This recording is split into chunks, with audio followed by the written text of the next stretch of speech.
A presidenta de Portos de Galicia, Susana Lengua, reuniuse esta mañá na propia dársena de Cabo de Cruz con representantes das distintas asociacións de mesilloeiros que operan neste peirao para informarlles do remate das obras de construción dos novos pantaláns.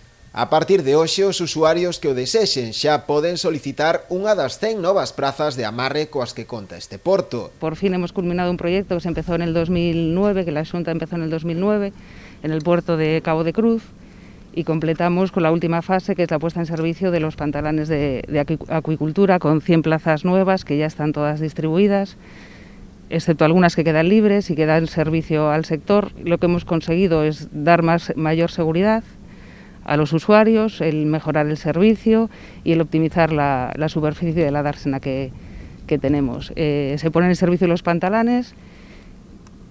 Son pantalanes de hormigón que tienen un núcleo de poliestireno expandido, que dan una seguridad estupenda y un francobordo muy adecuado a los barcos del puerto.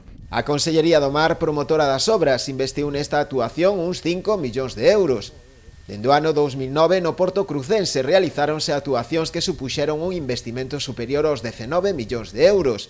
Pero o carácter inversor de Portos nesta zona norte da ría non quedou só niso. Así, a presidenta de Portos aludiu tamén ao gran número de actuacións que o ente autonómico está a executar ou ten pendente de licitación noutros peiraos da zona, que no seu conxunto superan os 13 millóns de euros de investimento. Estamos haciendo varias inversiones a lo largo de todo el Barbanza, empezando por Todosón, 4 millones pasa de los 4 millones de euros la inversión. En Ribeira estamos haciendo la reforma del Paseo de las Carolinas.